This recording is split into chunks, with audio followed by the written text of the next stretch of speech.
Basura. Yan ang huling salitang narinig ko bago tumigil ang pagtibok ng mundo ko.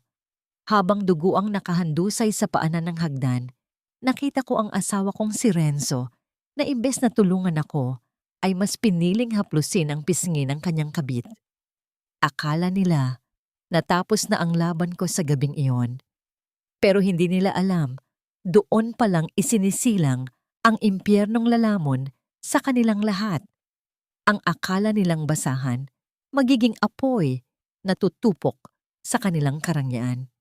Sino ang huling tatawa? Sino ang huling luluha? Basura ka na nga. Nagmamaganda ka pa. Look at you, Althea. You smell like grease and cheap spice. Nakakahiya kang ipakita sa mga business partners ko. Bakit ba kasi hindi mo nalang tanggapin na hanggang dito ka na lang? Ang boses ni Renzo ay malamig pa sa hanging dala ng aircon sa loob ng kanilang malawak na dining room. Bawat salita niya ay tila isang matalim na balisong na humihiwa sa pagkatao ni Althea. Dahan-dahang ibinaba ni Althea ang hawak niyang sandok. Sa gitna ng mesa, nakahain ang paboritong beef caldereta ni Renzo na 3 oras niyang pinagpuyatang lutuin.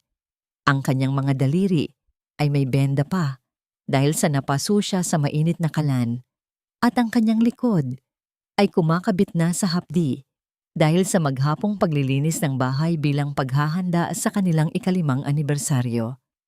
Inasahan niya ang isang yakap o kahit man lang isang tipid na, "Salamat." Ngunit ang tanging sumalubong sa kanya ay ang mapang-aping titig ng asawang 5 taon niyang pinagsilbihan ng higit pa sa kanyang sarili. Hindi nakapagsalita si Althea. Ang kanyang lalamunan ay tila tinumbok ng isang malaking bara. Dahilan upang maging mahirap ang bawat paghinga. Ang bawat tibok ng kanyang puso ay naging isang mabigat na dagan sa kanyang dibdib. Pinagmasdan niya ang kanyang mga kamay. Ang mga kamay na dati ay bihasa sa pagpapatakbo ng mga komplikadong spreadsheet at business strategies. Ngunit ngayon ay magaspang na at amoy bawang. "Huwag mo akong tingnan ng ganyan, Althea. Para kang asong nagmamakaawa." Dagdag pa ni Renzo bago ito lumingon sa kanyang ina, si Doña Aurora, nakakapasok pa lamang ng silid. "Sinabi ko na sa'yo, Renzo." Ani Doña Aurora habang hinihimas ang kanyang mamahaling perlas sa leeg.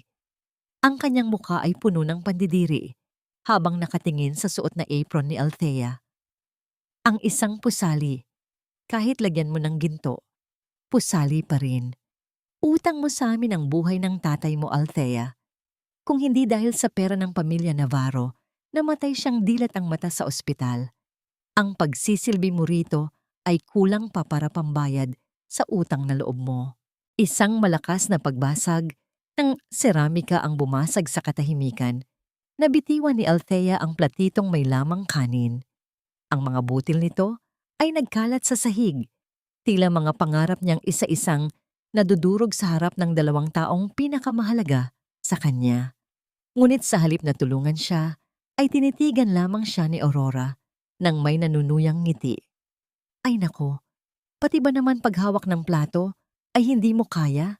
Napakawalang silbi mo talaga." Sigaw ni Aurora. Sa gitna ng pang-aalipusta, dahan-dahang kinapa ni Althea ang maliit na papel sa loob ng kanyang bulsa. Isang resulta mula sa klinika na kanina niya pa gustong ipakita kay Renzo. 2 guhit, isang buhay na nabubuo sa loob ng kanyang sinapupunan. Ang kaisa-isang pag-asa na inaakala niyang magbubuklod sa kanilang gumigibang tahanan. Isang maliit na liwanag sa gitna ng kadiliman. Ngunit bago pa man niya mailabas ang papel, tumunog ang cellphone ni Renzo sa ibabaw ng mesa. Hindi ito nag-atubiling sagutin ang tawag sa harap mismo ng kanyang asawa. "Hello, babe. Yes, I'm just finishing dinner. Don't worry, hindi ako magtatagal dito. I'll be there in 30 minutes. I missed you too, Monica." Ang boses ni Renzo na kanina lang ay puno ng puot, ay biglang naging malambing at puno ng pag-ibig. Isang pag-ibig na kailanman ay hindi naramdaman ni Althea sa loob ng 5 taon. Ang bawat salita ni Renzo sa kanyang kabit ay tila mga karayom na isa-isang itinutusok sa puso ni Althea hanggang sa maramdaman niya ang malapot at mainit na pait na dumadaloy sa kanyang buong pagkatao. Nanigas ang buong katawan ni Althea. Ang hangin sa paligid ay tila naglaho at ang tanging naririnig niya ay ang sarili niyang mabilis na pagtibok ng puso na tila humihingi ng saklolo. Napatingin siya sa kanyang asawa na ngayon ay masayang nag-aayos ng kurbata sa harap ng salamin, tila ba walang asawang nakatayo sa kanyang likuran na duguang ang puso. Aalis ka? Anibersaryo natin ngayon, Renzo. Ang tanging salitang lumabas sa nanginginig na labi ni Althea. Lumingon si Renzo. Ang kanyang muka ay bumalik sa pagiging mapangapi. Anniversary? Look, Althea. Business is business. At si Monica ang kailangan ko para sa deal na ito. Hindi ang isang tulad mong ang alam lang ay magluto ng kaldereta. Huwag kang assuming. Tumayo si Doña Aurora at lumapit kay Althea. Ang kanyang mga mata ay nanlilisik sa galit dahil sa pangangahas ni Althea na magreklamo. Itinaas niya ang kanyang kamay, handang iparamdam ang kanyang kapangyarihan sa pamamagitan ng isang marahas na kilos. Hanggang kailan nga ba ang hangganan ng isang pusong nagmamahal? Hanggang kailan kayang tiisin ng isang kaluluwa ang unti-unting pagdurog sa kanyang dangal bago ito tuluyang maging abo? Sa bawat patak ng luha na pilit niyang pinipigil, isang tanong ang paulit-ulit na umaalingaw-ngaw sa kanyang isipan. Saan nga ba napunta ang Althea na minsang naging reyna ng sarili niyang mundo? Hindi na naituloy ni Doña Aurora ang tangkang pagsampal dahil sa biglang pagtalikod ni Renzo. Walang lingon-likod na lumabas ang kanyang asawa, bitbit ang susi ng kanyang sports car, habang naiwan si Althea na nakatitig sa pintuan na marahas na isinara. Ang bawat yabag ni Renzo palayo ay tila mga pako na ibinabaon sa kabaong ng kanilang pagsasama. Huwag mo akong talikuran, Althea. Kinakausap pa kita. Muling bulyaw ni Aurora. Ang kanyang muka ay pulang-pula sa galit. Ang kanyang mga mata ay nanlilisik habang nakatingin sa duguang mga daliri ni Althea na pilit nililinis ang nabasag na plato. Ma, kailangan ko lang pong magpahinga. Masama po ang pakiramdam ko. Mahina at nanginginig na sagot ni Althea. Ang kanyang buong katawan ay tila ibinabad sa yelo. At ang tanging nagbibigay sa kanya ng init ay ang munting buhay na alam niyang nasa loob niya. Kailangan niyang lumayo sa gulo. Kailangan niyang protektahan ang kanyang anak. Ngunit hindi siya hinayaan ng matanda. Humakbang si Aurora palapit at marahas na hinila ang braso ni Althea. Pilit itong pinatatayo mula sa pagkakaluhod sa sahig. Magpahinga? Pagkatapos mong magkalat dito sa bahay ko? Linisin mo ito. Ngayon din, dinala ni Aurora ang galit hanggang sa pasilyo patungo sa ikalawang palapag. Sinundan siya ni Althea, sinusubukang humingi ng paumanhin para lamang matapos na ang gabi. Ngunit habang nasa tuktok sila ng malawak na hagdanan, tumigil ang matanda at hinarap siya ng may higit na puot. Alam mo, Althea, araw-araw kong pinagsisihan na pinayagan ko si Renzo na pakasalan ka. Isang basurang tulad mo pumasok sa pamilya Navarro? You are a curse. Mula nang dumating ka, puro malas ang dinala mo sa anak ko. Hindi po totoo yan, Ma. Mahal ko po si Renzo. Umiiyak na sagot ni Althea. Sa gitna ng kanyang paghagulhol, sinubukan niyang abutin ang kamay ni Aurora. May sasabihin po ako sa inyo. Ma, buntis po ako. Magkakaapo na kayo. Imbes na katuwaan, isang nakapanlulumong halakhak ang isinagot ni Aurora. Ang tunog ng kanyang tawa ay tila kiss-kiss ng kalawang sa bakal, masakit sa pandinig at puno ng kamandag. Buntis? At sa tingin mo, matutuwa kami? Gagamitin mo pa ang batang yan para makahigop ng yaman namin. Baka nga hindi kay Renzo yan. Ang huling pangungusap ni Aurora ang bumasag sa huling pira-piraso ng pasensya ni Althea. Ngunit bago pa siya makapagsalita, isang marahas na tulak ang naramdaman niya sa kanyang balikat. Nawalan siya ng balanse. Ang mundo ay tila bumagal ang pag-ikot. Naramdaman ni Althea ang marahas na paghila ng grabidad Ang bawat baitang ng matigas na kahoy ng hagdanan ay tumatama sa kanyang likod, sa kanyang ulo, at sa kanyang balakang. Ang sakit ay hindi mailalarawan. Isang serye ng malalakas na pagtama na nagpamanhid sa kanyang buong pagkatao. Sa bawat paggulong, ang tanging nagawa niya ay yakapin ang kanyang tiyan, isang huling pagtatangkang protektahan ang munting anghel na hindi pa man nasisilayan ang liwanag. Huminto ang lahat ng marating niya, ang pinakababang bahagi ng hagdanan. Ang kanyang katawan ay nakahandusay sa malamig na marmol. Ang katahimikan sa loob ng mansyon ay naging nakabibingi. Tanging ang mabilis at mababaw na paghinga ni Althea ang maririnig. Mula sa itaas, nakatingin lamang si Doña Aurora. Walang bahid ng pagsisisi sa kanyang mga mata, kundi isang malamig na pagmamasid na tila nanonood lamang ng isang insekto na naghihingalo. Karma mo yan, bulong ng matanda bago ito tumalikod at bumalik sa kanyang silid. Iniwan ang duguang si Althea sa kadiliman. Ilang minuto ang lumipas, narinig ni Althea ang pagbukas ng pinto. Ang liwanag mula sa labas ay pansamantalang pumasok. Si Renzo. Bumalik siya dahil nakalimutan niya ang kanyang pitaka. Pumasok ang asawa at nakita ang kalagayan ni Althea. Sandaling natigilan si Renzo, ang kanyang mga mata ay nanlaki habang nakatingin sa Vogue ng dugo na unti-unting namumuo sa paligid ng kanyang asawa. Renzo, tulong! Ang anak natin! Hirap na bulong ni Althea. Ang kanyang paningin ay nagsisimula ng lumabo. Ngunit bago pa makahakbang si Renzo palapit, tumunog muli ang kanyang cellphone. Isang video call mula kay Monica. Renzo, nasaan ka na? Sabi mo nandito ka na sa club in 5 minutes. I'm waiting, love. Tumingin si Renzo kay Althea. Pagkatapos ay sa screen ng kanyang phone. Ang takot sa kanyang muka ay napalitan ng isang nakapanlulumong desisyon. Hindi ko pwedeng masira ang gabi ko dahil sa'yo, Althea. Mag-isa mo yan. Tawagan mo ang guard kung gusto mo.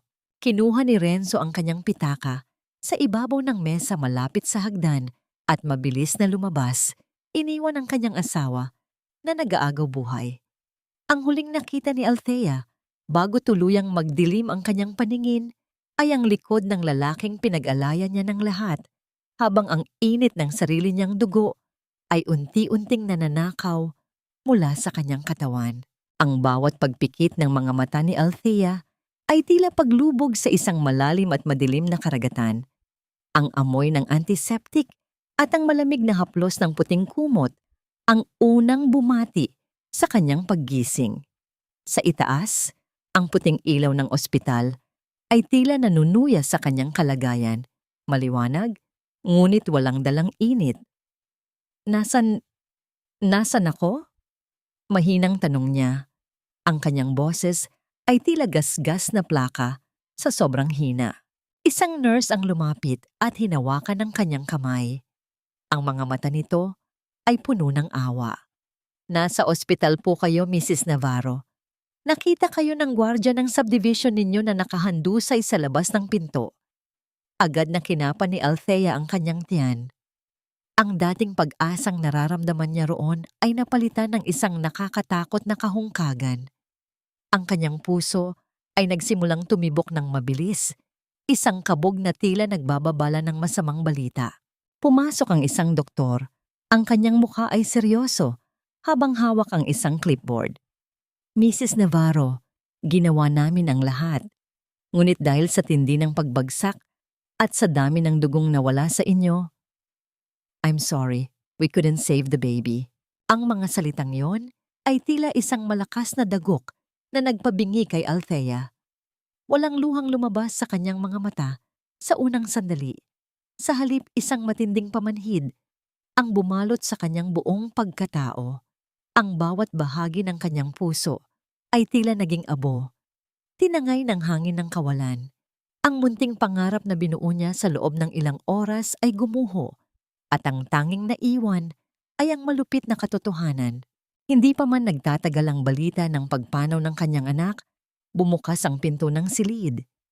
Inasahan ni Althea na makikita niya ang isang nagsisising Renzo o kahit man lang isang asawang handang humingi ng tawad.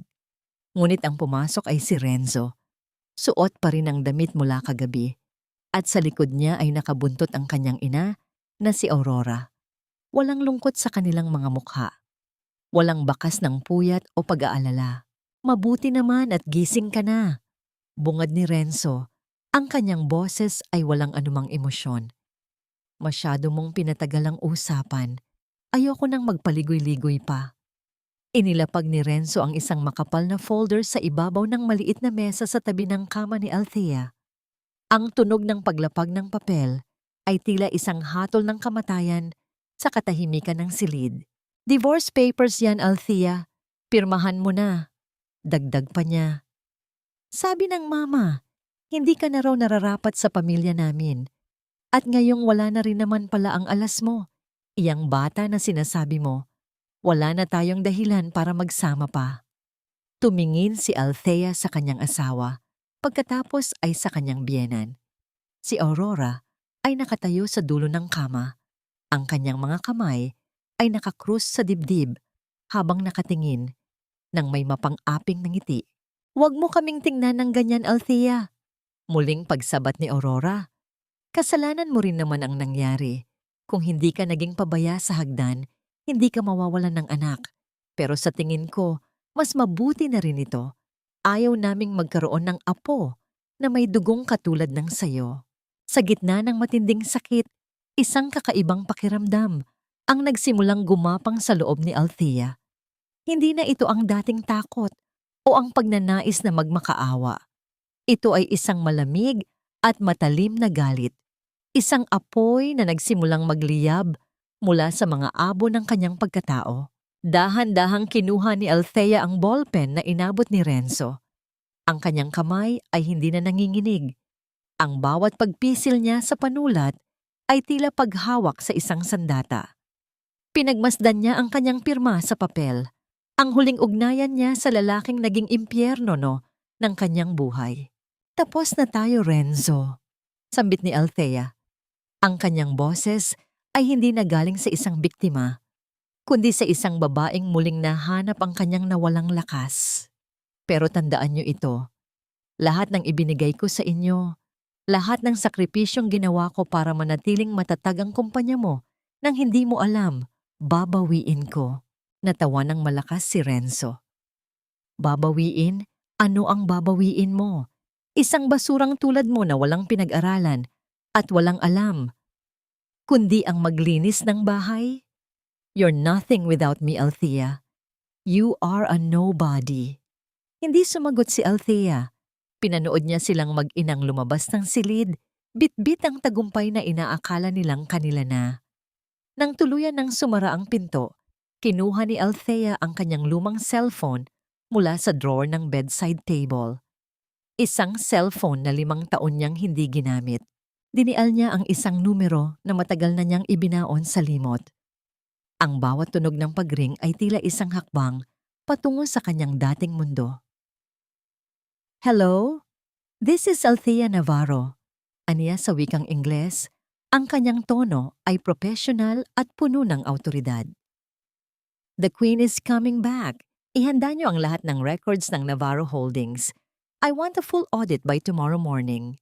Mula sa kabilang linya, narinig ang isang boses na puno ng gulat at galit na galak.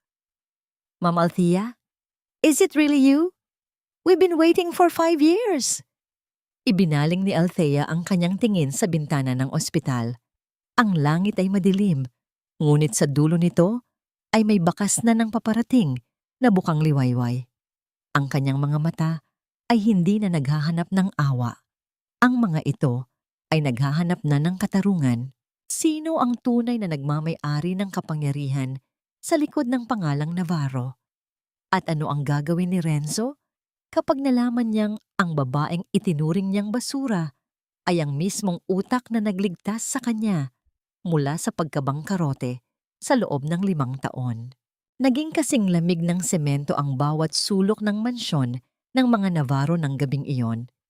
Pumasok si Renzo sa loob ng bahay na may dalang kakaibang ngiti sa kanyang mga labi. Sa kanyang bulsa, nararamdaman niya ang bigat ng mga papeles ng diborsyo na may pirma na ni Althea. Sa wakas, malaya na siya. Maaari na niyang dalhin si Monica sa bahay na ito nang walang anumang sagabal. Ngunit paghakbang niya sa loob ng sala, tila may mali. Walang masarap na amoy ng hapunan na sumalubong sa kanya. Walang anino ng isang babaeng nagmamadaling kuhanin ang kanyang bag o mag-abot ng tsinelas. Ang tanging naroon ay ang malalim na katahimikan na tila isang mabigat na kumot na bumabalot sa buong paligid. Althea, tawag niya, bagaman alam niyang wala na ito sa ospital dahil ayon sa balita ay nag-discharge na ito ng mag-isa. Nasaan ka na? Huwag mong sabihing nagtatago ka pa rin sa kwarto at nag-iinarte. Umakyat si Renzo sa kanilang dating silid. Binuksan niya ang pinto nang may bahid ng inis, ngunit napatigil siya sa bukana. Ang kwarto ay malinis, masyadong malinis. Nilapitan niya ang cabinet at marahas itong binuksan. Ang mga damit ni Althea, ang kanyang mga lumang blusa, ang iisang disenteng bestida na madalas nitong isuot sa mga okasyon, lahat ay wala na. Tanging ang mga hanger na walang laman ang naiiwan, tila mga kalansay na nagpapaalala sa kawalan ng tao roon. Napansin ni Renzo ang isang maliit na bagay na kumikinang sa loob ng basurahan sa tabi ng vanity table. Dinampot niya ito. Ang kanyang singsing na pangkasal, ang gintong sumisimbolo sa 5 taon ng pagtitiis ni Althea, ay nakahalo sa mga gamit na bulak at lukot na tissue. Isang matinding kaba ang biglang gumapang sa dibdib ni Renzo. Isang pakiramdam na hindi niya maipaliwanag. Hindi ba't ito naman ang gusto niya? Ang mawala ang basurang asawa? Pero bakit tila may bahagi ng kanyang bahay na biglang naging guho? Hinanap mo ba siya? Tanong ni Doña Aurora na kararating lang sa pinto. May dalang baso ng wine. Hayaan mo na ang babaeng iyon, Renzo. Siguradong namamalimos na yon sa kung saang kalsada. Mabuti nga at kusa siyang umalis nang hindi na tayo nahirapang itapon siya.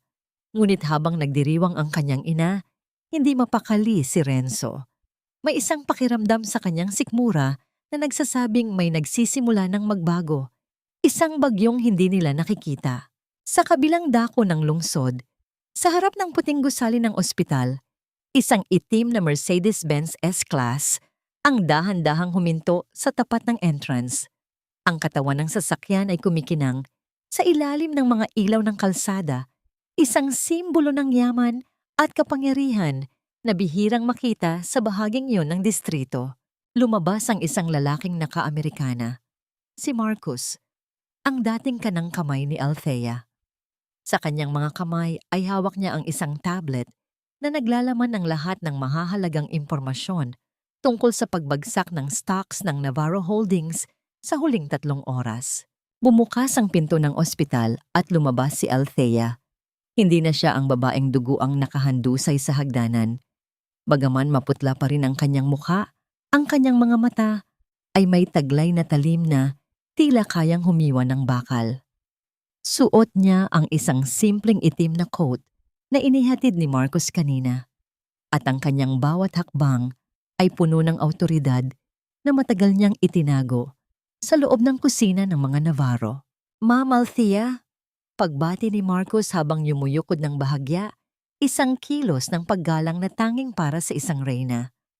Nakaayos na po ang penthouse sa Bonifacio Global City. Ang lahat ng inyong accounts ay na-activate na muli. Hinihintay na lang po ng Board of Directors ang inyong signal. Tumango si Althea at pumasok sa loob ng sasakyan. Ang malambot na leather ng upuan ay tila isang yakap mula sa kanyang nakaraan. Lumingon siya sa huling pagkakataon sa direksyon ng mansyon ni Renzo, ang lugar na naging kulungan niya ng 5 taon. Marcus, ang kanyang boses ay naging matigas at malamig.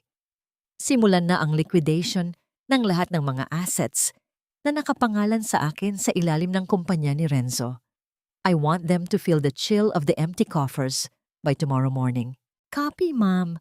Pero paano po ang tungkol sa utang ng tatay niyo na sinasabi ni Doña Aurora? Tanong ni Marcus habang sinisimulan ng makina ng sasakyan. Isang mapait na ngiti ang sumilay sa mga labi ni Althea. Ang utang na yon ay matagal ng bayad, Marcus. Ang hindi nila alam, ako ang nagbayad noon gamit ang sarili kong pera bago pa man kami ikasal ni Renzo. Ginamit lang nila ang kasinungalingang iyon para gawin akong alipin. Ngunit ngayon, ang katotohanan ang siyang gigiba sa kanila.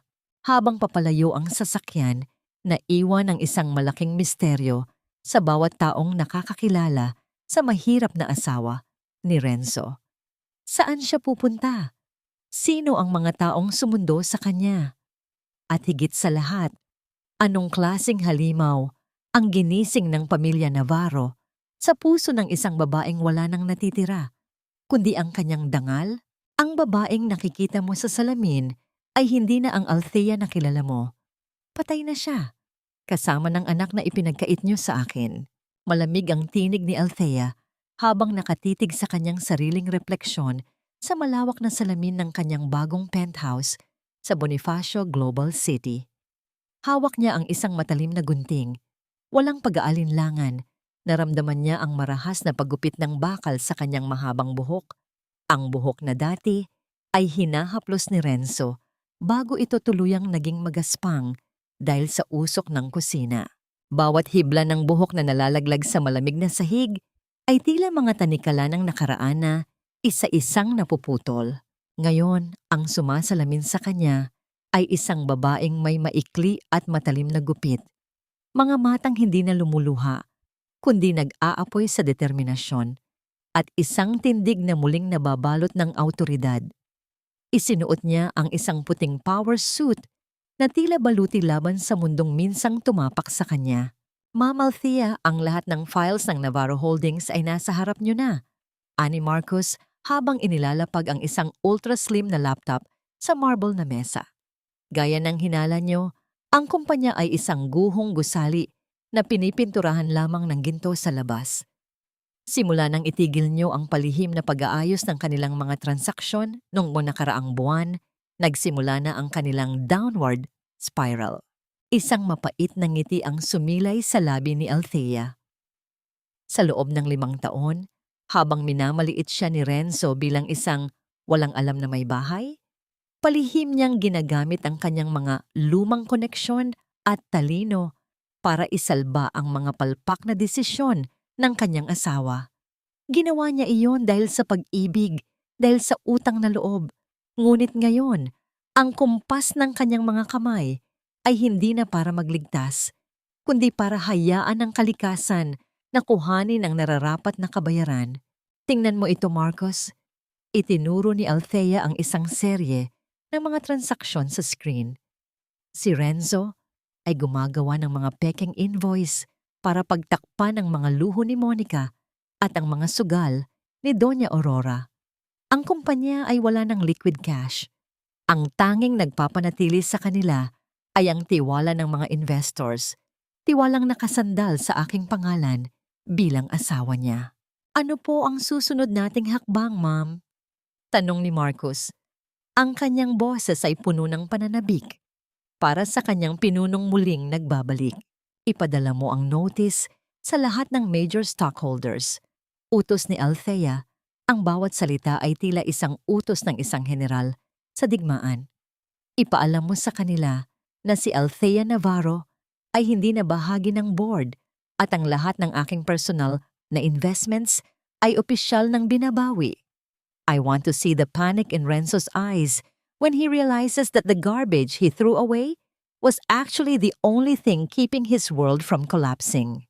Samantala, sa opisina ni Renzo, ang katahimikan ay bumasag nang pumasok ang kanyang chief accountant na namumutla at nanginginig ang mga kamay. Walang pasintabing inilapag nito ang isang pulang folder sa harap ng lalong naguguluhang si Renzo. Sir, may malaking problema tayo. Ang boses ng accountant ay tila galing sa isang taong nakakita ng multo. Ang ating largest credit line ay biglang pinutol at ang misteryosong benefactor na 5 taon nang nag-o-offset ng ating losses. Naglaho na po na parang bula. Napakunot noo si Renzo Ang kanyang kumpiyansa ay dahan-dahang napapalitan ng isang malamig na pawis sa kanyang noo. Anong ibig mong sabihin? Sino ang benefactor na yan? At bakit ngayon lang? Hindi nakasagot ang accountant. Ngunit sa kabilang dako ng lungsod, pinindot ni Althea ang huling key sa kanyang keyboard. Isang digital na pagbagsak ang naganap sa mga servers ng Navarro Holdings. Ang mga graphs na kulay berde ay biglang naging pula, tila mga sugat na bumubukas at naglalabas ng dugo sa screen. Tumayo si Althea at lumapit sa malaking bintana na nakaharap sa kislap ng mga ilaw ng lungsod. Hinawakan niya ang kanyang leeg, kung saan dati ay nakasuot ang isang simpleng kwintas na binigay ni Renzo. Ngayon ay pinalitan na ng isang matapang at mamahaling hiyas. Panahon na para bawiin ang lahat. Bulong niya sa hangin. Ang kanyang tinig ay may halong pait at tamis ng paparating na hustisya. Renzo Aurora, sisiguraduhin kong sa bawat hakbang niyo sa hagdanang iyon, maaalala niyo ang bawat sakit na idinulot niyo sa akin. Ngunit sa gitna ng kanyang plano, isang notification ang lumitaw sa kanyang pribadong telepono. Isang mensahe mula sa isang hindi kilalang numero na naglalaman lamang ng isang litrato. Ang kanyang duguang larawan noong gabing mahulog siya sa hagdan, na kinuha mula sa isang anggulong tila may ibang taong nanonood sa loob ng mansyon noong gabing iyon. Sino ang kumuha ng litratong iyon? At mayroon pa bang ibang lihim na nagtatago sa loob ng mga pader ng pamilya Navarro na hindi pa alam ni Althea? Ang bawat segundong lumilipas sa loob ng opisina ni Renzo ay tila isang patak ng asido na unti-unting sumisira sa kanyang natitirang kumpiyansa. Ang katahimikan sa paligid ay nakabibingi, malayo sa dating ingay ng mga tawag at usapan ng mga kliyenteng nag-uunahan sa kanyang atensyon. Ngayon, ang mga linya ng telepono ay tila mga patay na ugat. Walang daloy ng buhay, walang daloy ng pera. Sir, hindi ko po maintindihan. Ang panginginig ng boses ng kanyang sekretarya ay sapat na para lalong magpainit ng ulo ni Renzo. Ang lahat ng ating mga appointment para sa linggong ito ay biglang kinansela. Sabi ng mga kliyente, may natanggap daw silang impormasyon na ang Navarro Holdings ay nasa bingit na ng pagkabangkarote. Marahas na hinampas ni Renzo ang kanyang mesa. Ang tunog ng kanyang palad sa ibabaw ng matigas na kahoy ay umalingaw-ngaw sa buong silid. Ngunit wala itong dalang kapangyarihan. Tanging desperasyon lamang. Sino ang nagpakalat ng balitang iyan? Alamin mo kung sino ang nasa likod nito. Hindi pwedeng gumuho ang lahat sa loob lang ng isang gabi. Sa gitna ng kanyang pagngangalit, bumukas ang pinto at iniluwan nito si Doña Aurora. Suot ng matanda ang kanyang pinakamahalagang alahas.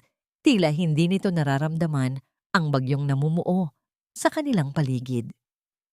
Renzo, anak, kailangan ko ng 500,000. Diretsong sabi ni Aurora habang abala sa pag-aayos ng kanyang buhok sa harap ng salamin. May charity gala sa Sabado at kailangang makita ng lahat na tayo pa rin ang pinakamataas sa lipunang ito. Huwag mong sabihing nagtitipid ka na naman. Ma, wala tayong pera. Ang sigaw ni Renzo ay tila isang pagputok ng bulkan.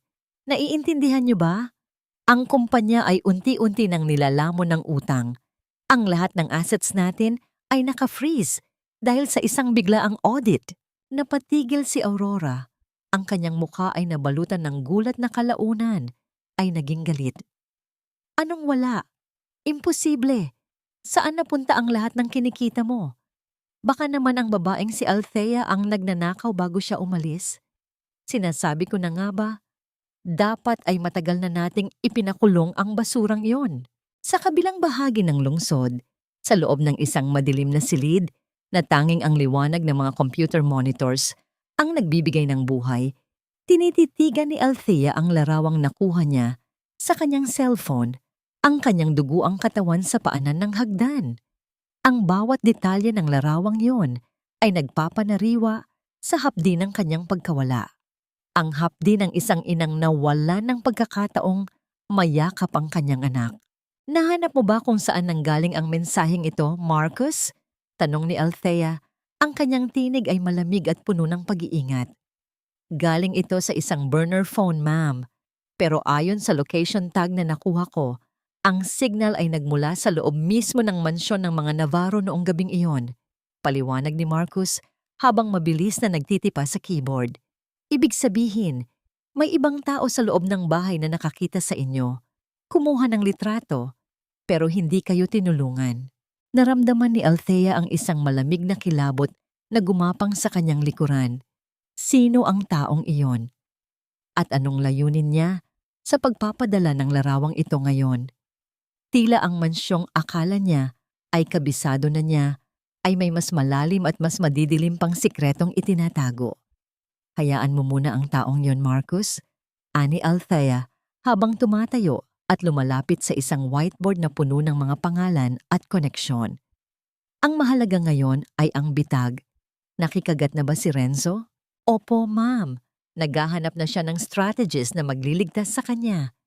Ipinasok ko na ang pangalan ni Mr. Tan bilang ating representative. Bukas na bukas din, hihingi siya ng tulong sa atin nang hindi niya nalalaman na kayo ang may hawak ng tali sa kanyang leeg. Isang maliit na ngiti ang sumilay sa mga labi ni Althea. Isang naman ang ngiting walang bakas ng saya, kundi ang tamis ng isang planong unti-unti nang nagkakatotoo. Kinuha niya ang isang ballpen at marahas na binura ang pangalan ni Renzo sa kanyang board. Renzo, akala mo ay ikaw ang hari ng larong ito. Bulong ni Althea sa sarili habang nakatingin sa labas, kung saan ang ulan ay nagsisimula nang pumatak ng malakas, tila nakikiramay sa kanyang galit. Pero hindi mo alam, ang reynang itinapon mo ang siyang magtuturo sa iyo kung paano mawalan ng lahat.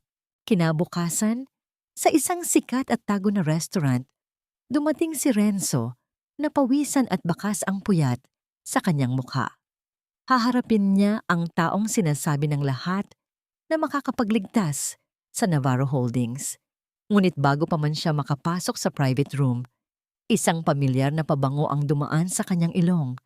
Isang amoy na tila nagmula sa kanyang nakaraan. Isang amoy na nagpahinto sa tibok ng kanyang puso. Nilingon niya ang dulo ng pasilyo at doon nakita niya ang isang babaeng nakatalikod. May maikling buhok at suot na puting coat na pumasok sa isang elevator. Ang kanyang mga kamay ay nanginig. Imposible. Si Althea ba iyon? O sadyang nilalamon na siya ng kanyang sariling konsensya? Hindi mo kailanman mapapalitan ng isang reyna, Monica. Kahit isuot mo pa ang lahat ng ginto sa mundo, mananatili kang isang hamak na anino. Ang mga salita ni Doña Aurora ay tila isang malamig na hampas ng hangin sa mukha ni Monica habang nakatayo sila sa gitna ng malawak na walk-in closet na dati ay pag-aari ni Althea.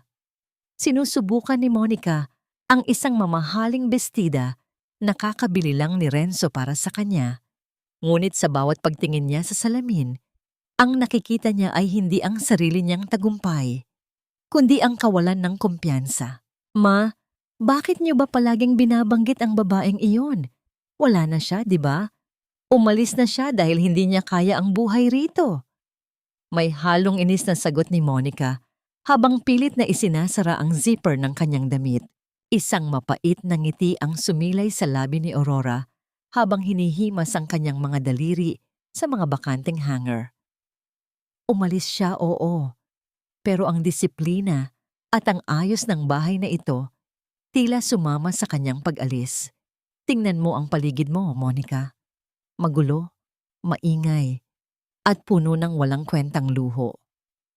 Si Althea, kahit gaano ko siya kinamumuhian, alam niya kung paano magpatakbo ng isang tahanan ng mga Navarro. Hindi nakasagot si Monica. Ang kanyang mga kamay ay nanginig sa galit. Akala niya, kapag wala na si Althea, siya na ang magiging bida sa mansyong ito. Ngunit tila mas nararamdaman niya ang presensya ng dating asawa ni Renzo ngayon kaysa noong nandito pa ito. Ang bawat sulok ng bahay ay tila bumubulong ng pangalan ni Althea. Tila bawat gamit ay nagpapaalala sa kanya na siya ay isang kapalit lamang. Samantala, Sa isang eksklusibong mall sa Makati, lalong lumalalim ang pagkabalisa ni Renzo. Hindi niya maalis sa kanyang isipan ang babaeng nakita niya kahapon sa elevator.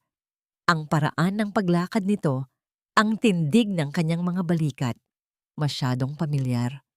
Hindi imposible, bulong ni Renzo sa sarili habang naglalakad patungo sa isang mamahaling butik. Patay na ang karera ni Althea. Siguradong kung saan-saang eskinita na yon nagtatago ngayon. Ngunit habang papasok siya sa loob ng shop, napatigil siya. Sa dulo ng pasilyo, nakita niya muli ang parehong babae. Nakatayo ito sa harap ng isang display, tila sinusuri ang isang mamahaling relo. Ang suot nitong puting coat ay kumikinang sa ilalim ng mga spotlight ng mall. Ang bawat kilos nito ay puno ng biyaya at kapangyarihan. Isang bagay na kailanman ay hindi nakita ni Renzo kay Althea sa loob ng 5 taon. Althea? Ang tawag ni Renzo ay halos isang bulong, ngunit puno ng pangamba. Dahan-dahang lumingon ang babae, ngunit bago pa man makita ni Renzo ng malinaw ang mukha nito, hinarangan siya ng 2 lalaking nakabarong at may suot na earpiece. Ang mga ito ay tila mga pader na bakal na humihiwalay sa kanya sa babaeng kanyang sinusuundan. "Excuse me, sir. Private viewing po ang area na ito. Hindi po kayo pwedeng pumasok." Ang boses ng security ay matigas at walang emosyon. "Wait! I know that woman. Althea! Althea, ikaw ba yan?" Sigaw ni Renzo. Ang kanyang boses ay umalingaw-ngaw sa tahimik at marangyang paligid. Dahilan upang mapalingon ang ilang mga mamimili na may halong pagkagulat at pandidiri. Ang babaeng nakaputi ay bahagyang tumigil sa kanyang ginagawa. Hindi siya lumingon ng buo, ngunit ang kanyang profile ay sapat na para magpatigil sa paghinga ni Renzo. Isang maliit na ngiti ang sumilay sa gilid ng labi ng babae bago ito tuluyang naglakad palayo. Pumasok sa isang VIP exit na agad ding isinara ng mga security. Naiwan si Renzo na hinihingal at tila isang hibang na nakatayo sa gitna ng mall. Ang kanyang puso ay tumitibok ng mabilis, hindi dahil sa pag-ibig, kundi dahil sa isang matinding takot na ngayon lang niya naramdaman. Ang babaeng itinapon niya, ang babaeng dugo ang iniwan niya sa paanan ng hagdan. Maaari bang siya rin ang babaeng tinitingala ng lahat ngayon? Sa kabilang dako, bumalik si Monica sa mansyon matapos ang isang maghapong pag-shopping para maibsan ang kanyang insecurity. Pagpasok niya sa kanyang kwarto, napatigil siya. May isang pulang kahon na nakapatong sa kanyang kama. Walang pangalan ng nagpadala, tanging isang itim na ribon lamang ang nakatali rito. Nanginginig ang mga kamay ni Monica habang binubuksan ang kahon. Inasahan niyang alahas ito mula kay Renzo. Ngunit pag-angat niya ng takip, isang malakas na sigaw ang kumawala sa kanyang mga labi. Sa loob ng kahon ay ang dugo ang bestida na suot ni Althea noong gabing mahulog ito sa hagdan. Ang tela ay tuyo na, ngunit ang mga batik ng dugo ay malinaw pa ring nakaukit sa puting tela. Tila isang mantsa na hindi kailanman mabubura. Sa ibabaw ng damit ay may isang maliit na piraso ng papel na may sulat kamay na pamilyar sa kanila. Ang mga mantsa ng nakaraan ay hindi nalalabhan ng pera. Sino ang nagpadala ng kahong ito?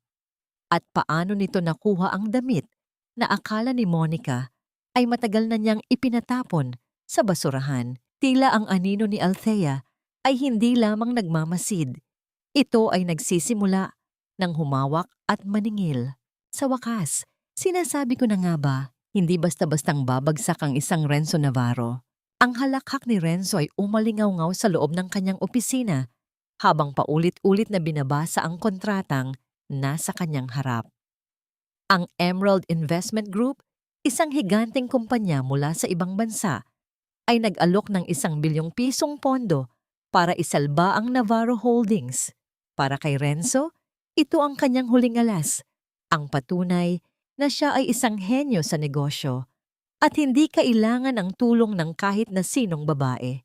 Hindi niya alam, ang bawat letra at bawat tuldok sa kontratang yon ay maingat na hinabi ni Althea. Ito ay isang gintong hawla. Mukhang marangya sa labas, ngunit may mga rehas na bakal na unti-unting sasakal sa kanya sa tamang panahon. Anak, kailangan nating magdiwang, ani Doña Aurora, habang pumasok sa silid, suot ang isang bagong terno na tila mas mahal pa sa kinita ng kumpanya noong nakaraang buwan. Gusto kong malaman ng lahat ng mga mapanghusgang matatanda sa club na tayo pa rin ang hari at reyna ng lungsod na ito. Magpa-party tayo, Renzo. Isang selebrasyong hindi nila makakalimutan. Makalipas ang ilang araw, ang ballroom ng isang tanyag na hotel ay napuno ng kislap ng mga kristal na chandelier at ang tunog ng mga violin na nagbibigay ng isang mapanlinlang na katahimikan. Ang amoy ng pinakamamahaling bulaklak ay humahalo sa halimuyak ng mga imported na wine. Naroon ang lahat ng matataas na tao sa lipunan, nag-uunahan sa pagbati kay Renzo, na tila ba nakalimutan na nila ang mga balibalitang pagbagsak nito noong nakaraang linggo. Si Monica ay nakatayo sa tabi ni Renzo. Suot ang isang pulang bestida na labis na kumikinang. Ngunit sa likod ng kanyang makapal na make-up, ang kanyang mga mata ay hindi mapakali. Ang bawat anino sa dulo ng bulwagan ay tila nagpapaalala sa kanya sa pulang kahon at sa duguang damit na natanggap niya. "Smile, babe!" bulong ni Renzo habang hinahawakan ng kanyang baywang. "This is our night. Wala na ang multo ni Althea. Tayo na ang bida." Sa gitna ng kasiyahan, biglang nagbago ang ritmo ng musika. Ang malakas na tunog ng pagbukas ng malaking pinto sa dulo ng ballroom ay nakuha ang atensyon ng lahat. Ang bawat usapan ay tila naputol at ang tanging naririnig ay ang marahan ngunit seryosong tunog ng takong ng sapatos na tumatama sa makintab na sahig.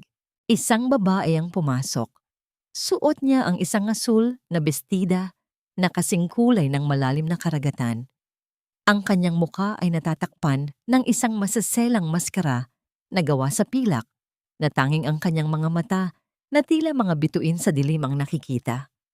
Ang kanyang bawat galaw ay puno ng misteryo at awtoridad, dahilan upang ang lahat ay mapaurong at magbigay ng daan. Napahinto si Renzo sa pag-inom. Ang kanyang puso ay tumibok ng malakas. Isang pamilyar na kaba ang muling gumising sa kanyang dibdib. Pinagmasdan niya ang babae. Ang balat nito ay kasing kinis ng porselana at ang paraan ng pagtaas ng kanyang baba ay tila isang reynang naglalakad sa gitna ng kanyang mga nasasakupan. "Sino siya?" bulong ni Doña Aurora. Ang kanyang tinig ay may halong inggit at pagkamangha. Hindi siya pamilyar sa listahan ng mga inimbitahan natin. Lumapit ang misteryosong babae sa gitna ng bulwagan. Huminto siya sa harap ni Renzo at Monica. Isang malamig na katahimikan ang bumalot sa buong paligid. Tila ba kahit ang hangin ay natakot na gumalaw. Dahan-dahang itinaas ng babae ang kanyang kamay at hinawakan ng baso ng champagne mula sa isang waiter na dumaan. Lumingon siya kay Renzo. Bagaman may maskara, naramdaman ni Renzo ang titig na tila nagmula sa kailaliman ng impyerno. "Isang pagpupugay sa iyong panandaliang tagumpay, Mr. Navarro," ani ng babae. Ang kanyang boses ay malambing ngunit may talim na hindi maitatago. "Sino ka?" tanong ni Renzo. Pilit na pinatatag ang kanyang boses sa harap ng kanyang mga bisita. "Are you with Emerald Investment?" Isang mahinang tawa ang kumawala sa mga labi ng babi. Isang tawang nagpatahimik sa lahat ng musika sa paligid. Ako ang magpapaalala sa iyo na ang bawat utang ay may kasamang interes at ang interes sa tangis sa iyo ay ang iyong buong mundo." Bago pa man makasagot si Renzo, tumalikod na ang babae at nagsimulang maglakad palayo patungo sa veranda ng ballroom. Hindi mapigilan ni Renzo ang kanyang sarili. Iniwan niya si Monica at Aurora at sinundan ang misteryosong panauhin. Pagdating niya sa veranda, ang tanging liwanag ay ang mula sa buwan. Nakatayo ang babae doon, nakaharap sa malawak na lungsod. Dahan-dahan niyang itinaas ang kanyang mga kamay para tanggalin ang kanyang maskara. Althea, ang tawag ni Renzo, ay puno ng pag-aalinlangan at takot. Hinarap siya ng babae. Ang liwanag ng buwan ay tumama sa kanyang mukha. Ang mukhang dati ay puno ng luha. Ngunit ngayon ay kasing tigas na ng diamante. Ang kanyang maikling buhok ay sumasayaw sa hangin at sa kanyang mga mata ay nakita ni Renzo ang kanyang sariling katapusan. Ang akala mong lunas sa iyong kumpanya, Renzo, ani Althea, habang ipinapakita ang isang maliit na remote control sa kanyang kamay, ay ang mismong lason na papatay rito. Panoorin mo. Sa isang iglap, ang mga screen sa loob ng ballroom na nagpapakita ng logo ng Navarro Holdings ay biglang nagbago. Ang lahat ng mga dokumento ng pekeng transaksyon, ang mga lihim na video ni Monica, at ang mga iligal na gawain ni Aurora ay nagsimulang mag-stream ng live sa harap ng lahat ng kanilang mga bisita. Ang kislap ng mga kristal na chandeliers sa loob ng ballroom ay tila biglang naging maputla kumpara sa liwanag ng malalaking screen na nakapalibot sa silid. Ang masayang musika ay napalitan ng isang nakabibinging katahimikan bago ito sinundan ng mga bulungan na tila agos ng tubig na unti-unting bumibilis at lumalakas. Ang mga matataas na tao sa lipunan na kanina lang ay naguunahan sa pagbati kay Renzo, ngayon ay nakatingin sa mga screen ng may halong pandidiri at gulat. Sa screen, malinaw na makikita ang mga kopya ng bank transfers ni Renzo patungo sa mga dummy accounts, ang mga pekeng pirma na ginamit niya para nakawin ang pondo ng kumpanya, at ang mga video ni Monica na ipinagmamalaki kung paano niya papaikutin sa kanyang mga daliri ang pamilya Navarro para sa kanilang yaman. Ngunit ang pinakamabigat ay ang audio recording ng boses ni Doña Aurora na malinaw na nag-uutos sa isang tauhan na ayusin ang mga dokumento sa buwis para itago ang kanilang mga ilegal na ari-arian. Hindi ito totoo. Gawa-gawa lang ang lahat ng iyan. Ang sigaw ni Doña Aurora ay umalingaw-ngaw sa buong bulwagan. Ang kanyang mukha na kanina ay puno ng dangal, ay ngayon ay namumutla at nanginginig sa galit. Althea, alam kong ikaw ang may gawa nito. Isang hamak na basurang tulad mo, paanong nagkaroon ng lakas ng loob na hiyain kami sa harap ng lahat? Humakbang si Althea pabalik sa loob ng ballroom mula sa veranda. Ang bawat hakbang niya ay may kasamang tunog ng pagtitiwala. Isang tunog na tila nagmamarka ng bawat pagkakataong tinapakan siya ng pamilyang ito. Hindi siya sumisigaw, hindi siya nagmura. Nanatili siyang kalmado, ang kanyang mukha ay kasing tigas ng marmol. Hiyain kayo, Aurora. Ang boses ni Althea ay malumanay, ngunit bawat salita ay may bigat ng 1,000 tonelada. Hindi ko kailangang gawin iyon. Ang sarili ninyong mga gawa ang humiya sa inyo. Ipinapakita lang ng mga screen na iyan ang katotohanang matagal ninyong ibinaon sa ilalim ng inyong mga mamahaling alahas at peking ng ngiti. Renzo, gawin mo ang lahat. Patayin mo ang mga screen na yan. Hysterical na utos ni Aurora sa kanyang anak. Ngunit si Renzo ay nakatayo lamang sa gitna ng silid. Ang kanyang baso ng champagne ay dahan-dahang nalaglag mula sa kanyang kamay at nabasag sa sahig. Ang likido ay kumalat tila isang mantsa na hindi na mabubura. Ang kanyang buong mundo ay gumuho sa harap ng kanyang mga mata. Nagsimulang maglabas ng mga cellphone ang mga bisita. Ang bawat kislap ng flash at ang bawat video recording ay tila mga bala na tumatama sa reputasyon ng mga Navarro. Ang mga taong itinuturing nilang kaibigan ay ngayon ay abala sa pagpapakalat ng kanilang kahihiyan sa social media. Sa loob lamang ng ilang minuto, ang Golden Family ng lungsod ay naging tampulan ng kutsang pambansa. Walang hiya ka, Althea. Sumugod si Monica. Ang kanyang mukha ay punong-puno ng puot. Ngunit bago pa siya makalapit, isang grupo ng mga lalaking nakauniforme ang pumasok sa ballroom. Ang tunog ng kanilang sabay-sabay na paghakbang ay nagbigay ng bagong takot sa paligid. Mr. Renzo Navarro and Mrs. Aurora Navarro, ani ng lalaking nasa unahan, habang ipinapakita ang isang opisyal na dokumento.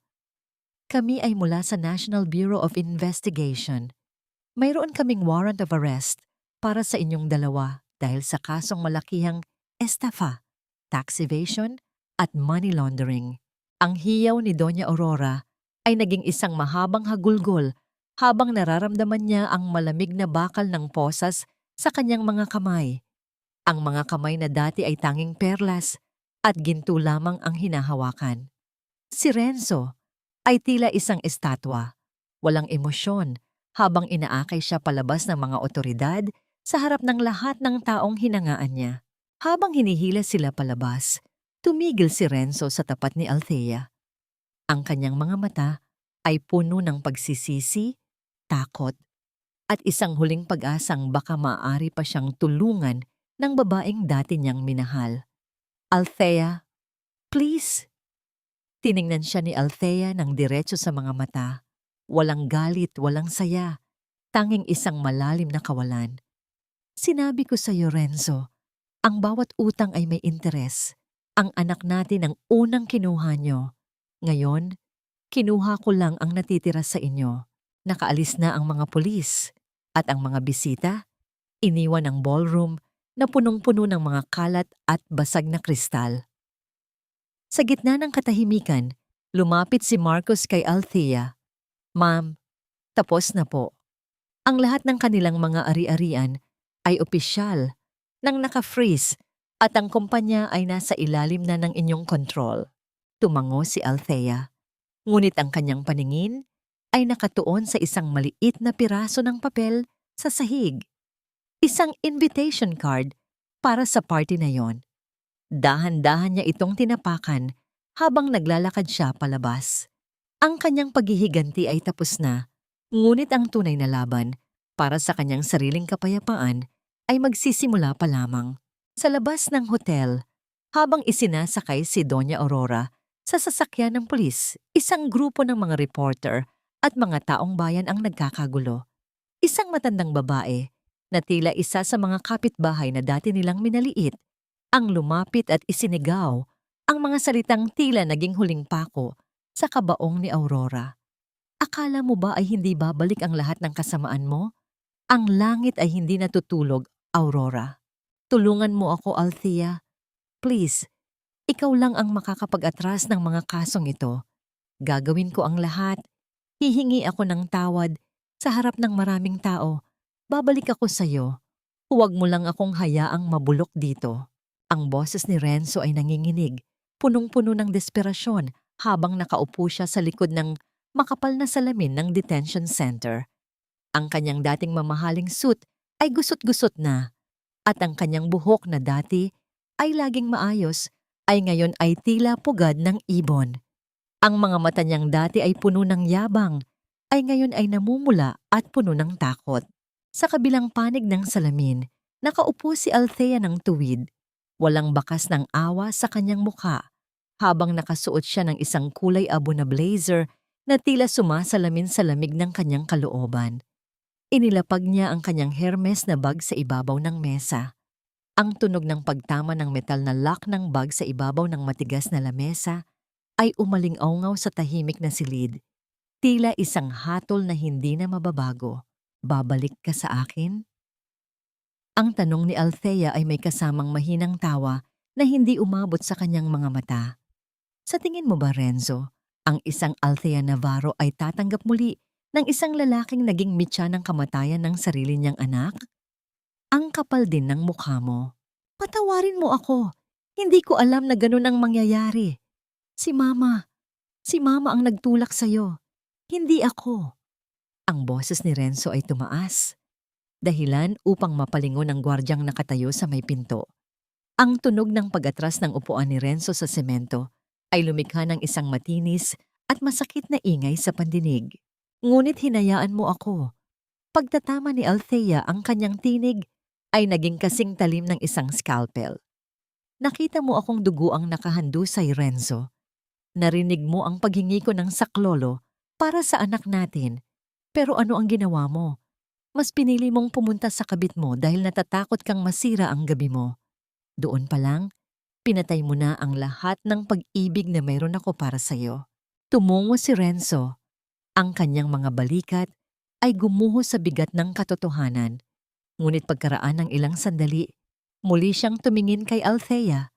May bahid ng pagtataka sa kanyang mga mata. Sino ka ba talaga?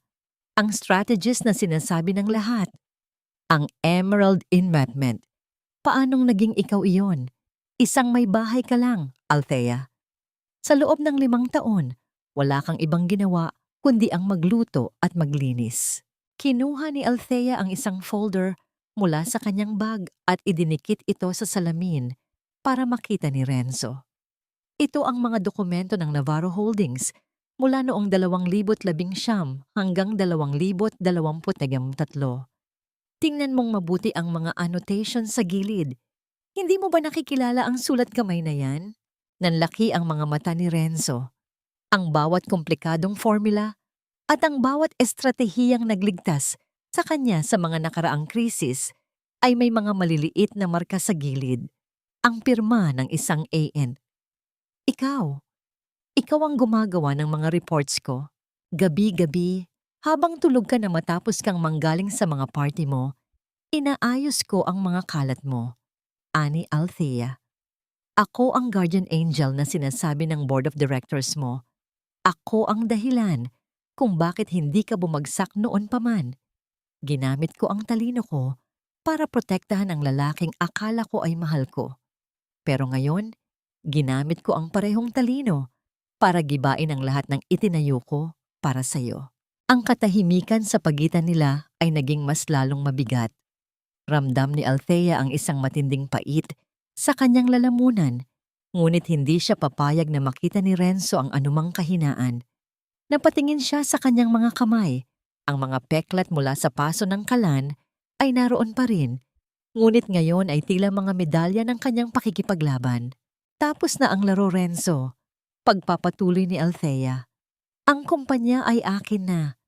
Ang mansyon ay nakakolateral sa mga utang nyo na binili ko na rin. Bukas na bukas, palalayasin ang lahat ng kagamitan nyo roon. At si Monica? Balita ko ay siya ang naging pangunahing testigo laban sa'yo para hindi siya makasuhan. Iniwan ka na rin niya, gaya ng pag-iwan mo sa akin. Isang malakas na pagsigaw ang kumawala sa mga labi ni Renzo. Isang sigaw ng galit at pagsisisi na tila isang hayop na nasugatan. Sinubukan niyang suntukin ang salamin, ngunit agad siyang sinunggaban ng mga gwardya. Ang tunog ng pakikipagbuno at ang pagkalampag ng posa sa mesa ay naging huling musika ni Althea sa silid na yon. Tumayo si Althea at naglakad palabas. Hindi na nilingon ang lalaking minsang naging mundo niya. Paglabas niya sa detention center, sinalubong siya ng mainit na hangin at ng sikat ng araw. Isang maliit na bata ang nakita niyang naglalaro sa di kalayuan. Hinahabol ang isang makulay na lobo. Huminto si Althea at naramdaman ang isang kirot sa kanyang dibdib, ngunit agad niya itong pinalitan ng isang malalim na paghinga. "Ma'am, handa na po ang sasakyan," ani Marcus na naghihintay sa kanya. "Salamat, Marcus," tugon ni Althea. Ano ang balita kay Doña Aurora? Ayaw po niyang kumain sa loob ng selda. Sabi niya ay hindi raw siya bagay doon. Pero may nalaman po kaming bago. Ang boses ni Marcus ay bumaba. Noong gabing mahulog kayo sa hagdan, hindi lang pala si Doña Aurora ang naroon. May isang security footage kaming nakuha mula sa isang nakatagong kamera na hindi nila alam na gumagana pa. Napatigil si Althea sa harap ng pinto ng sasakyan. At ano ang nakita nyo? Hindi lang po kayo itinulak, ma'am. Mukhang planado ang lahat. May narinig kaming boses ng isa pang babae bago kayo tuluyang mahulog. Ang tibok ng puso ni Althea ay muling bumilis. Sino ang babaeng yon? Maaari bang hindi lang si Monica ang kaaway na kailangan niyang harapin? Hindi aksidente ang lahat, ma'am. Pinanood nila ang bawat paggulong niyo pababa ng hagdan na tila ba isa lamang itong palabas sa telebisyon. Ang boses ni Marcus ay parang isang malamig na agos ng tubig na dumaan sa likuran ni Althea habang nakatitig sila sa grainy na video sa screen ng laptop. Sa loob ng madilim na silid, ang tanging liwanag ay nagmumula sa asul na kislap ng monitor na nagpapakita ng isang tagpong nais na sanang ibaon ni Althea sa limot. Sa footage, kitang-kita ang madilim na pasilyo ng mansyon. Naroon si Doña Aurora, ang kanyang mukha ay puno ng puot. Ngunit sa gilid, bahagyang nakatago sa anino ng isang malaking vase, ay isang babaeng pamilyar ang tindig. Si Monica. Ang kabit ni Renzo ay hindi lang pala basta dumating matapos ang insidente. Naroon na siya noon pa man. Nakita sa video ang pagbulong ni Monica kay Aurora, ang pag-udyok nito habang itinuturo ang direksyon ni Althea. At nang tuluyang itulak ni Aurora si Althea, hindi man lang natinag si Monica.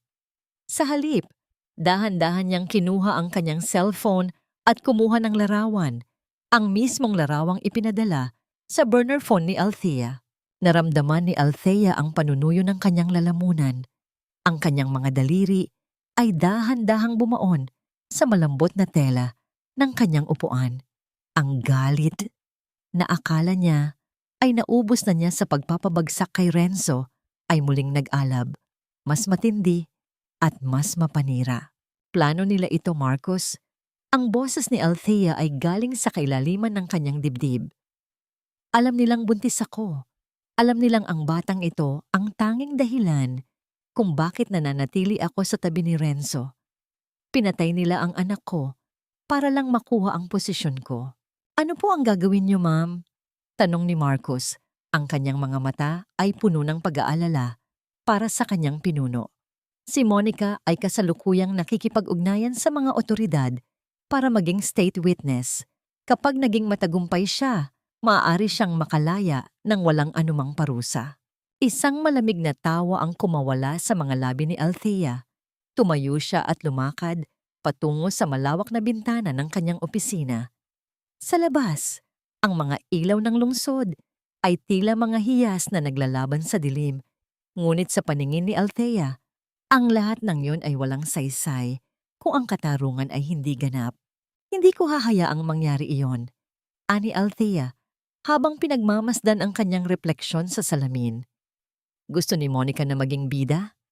Ibibigay ko sa kanya ang entablado. Pero sa pagkakataong ito, sisiguraduhin kong ang huling eksena ay ang kanyang sariling pagbagsak. Kinabukasan, dinalaw ni Althea si Doña Aurora sa loob ng kulungan. Malayo na ang itsura ng matanda sa dati nitong marangyang anyo. Ang kanyang suot na orange na uniforme ay tila isang insulto sa kanyang balat. At ang kanyang mga kuko na dati ay laging maayos ay ngayon ay puro dumi at bali-bali. Bakit ka narito? Ang boses ni Aurora ay paos at puno ng pait. Nandito ka ba para panoorin ang aking paghihirap?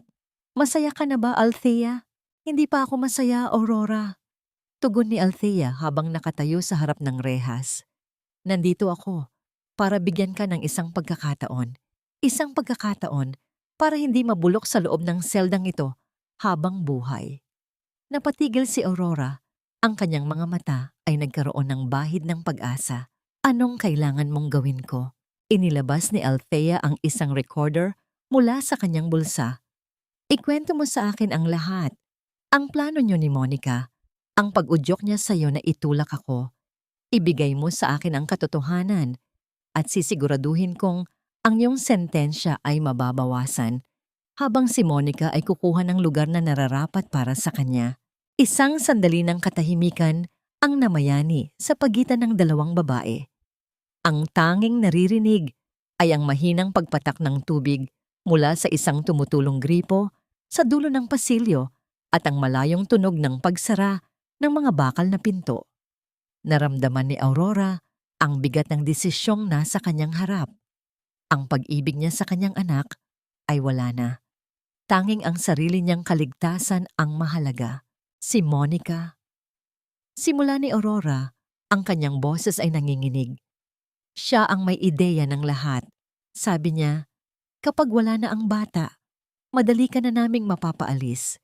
Siya ang kumuha ng mga gamot na pampahina sa iyo noong mga nakaraang buwan, kaya madali kang nawalan ng balanse. Nanigas ang buong katawan ni Althea. Ang bawat salita ni Aurora ay tila isang bagong sugat na bumubukas. Hindi lang pala ang pagtulak ang ginawa nila. Dahan-dahan nilang nilalason ang kanyang katawan bago pa man ang gabing iyon. Habang naglalakad si Althea palabas ng presinto, ang hangin ay tila mas naging mabigat. Kinuha niya ang kanyang cellphone at tinawagan si Marcus. Marcus, itigil ang lahat ng negosasyon sa abogado ni Monica. Utos niya, ang kanyang tono ay puno ng kamandag. I want her to feel the walls closing in.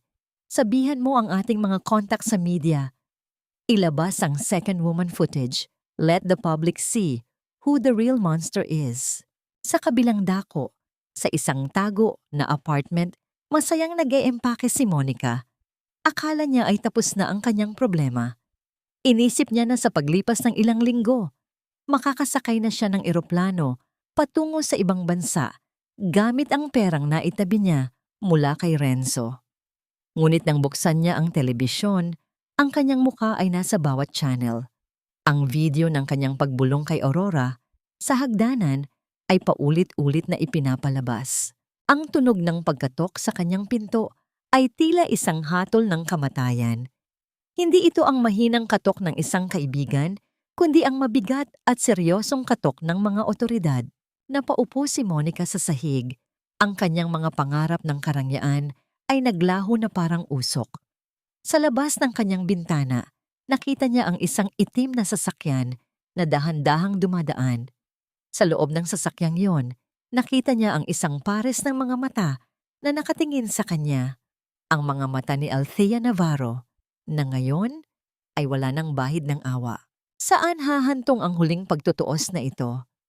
At sa pagkawala ng kanyang mga kaaway, makikita na ba ni Althea ang kapayapaang matagal na niyang hinahanap?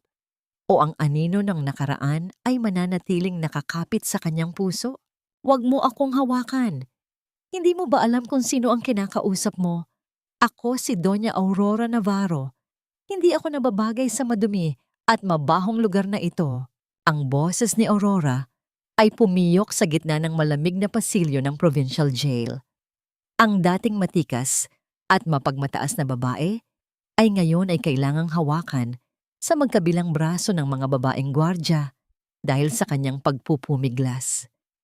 Ang kanyang mamahaling perlas ay wala na. Pinalitan ng isang itim na ID number na nakasabit sa kanyang dibdib. Ang amoy ng mamahaling pabango ay naglaho na rin, hinalinhinan ng amoy ng kalawang, pawis, at luma na semento ng selda. Sa dulo ng pasilyo, nakatayo si Althea. Pinapanood niya ang bawat hakbang ng biyenan na minsang nagparamdam sa kanya na siya ay mas mababa pa sa dumi sa kalsada. Walang ngiti sa mga labi ni Althea, tanging isang malalim na pagmamasid na tila naghahanap ng huling pira-piraso ng katarungan. Althea! Althea anak! Sigaw ni Aurora nang makita ang kanyang dating menahiring asawa. Sa pagkakataong ito, ang boses niya ay wala ng talim, kundi puno ng desperadong pagsusumamo. Ilabas mo ako rito. Alam kong marami kang pera ngayon. Sabihin mo sa kanila na nagkamali lang sila. Magiging mabuting ina ako sa'yo. Pangako. Titira tayo sa mansyon, magluluto tayo ng magkasama. Lumapit si Althea sa rehas na bakal na ngayon ay naghihiwalay sa kanilang dalawa. Ang tunog ng kanyang sapatos sa semento ay tila isang mabagal na martsa ng kamatayan para sa pag-asa ni Aurora. Magluluto ng magkasama, Aurora? Mahinang tanong ni Althea. Ang kanyang boses ay nanginginig sa kailaliman ng kanyang alaala. Gaya ba ng ginawa mo noong gabing mahulog ako sa hagdan? O gaya ng paglalagay mo ng lason sa pagkain ko para manghina ako? Hindi ako tanga, Aurora. Alam ko na ang lahat. Napatigil ang matanda. Ang kanyang mga mata ay lumaki sa gulat at ang kanyang labi ay dahan-dahang nanginig.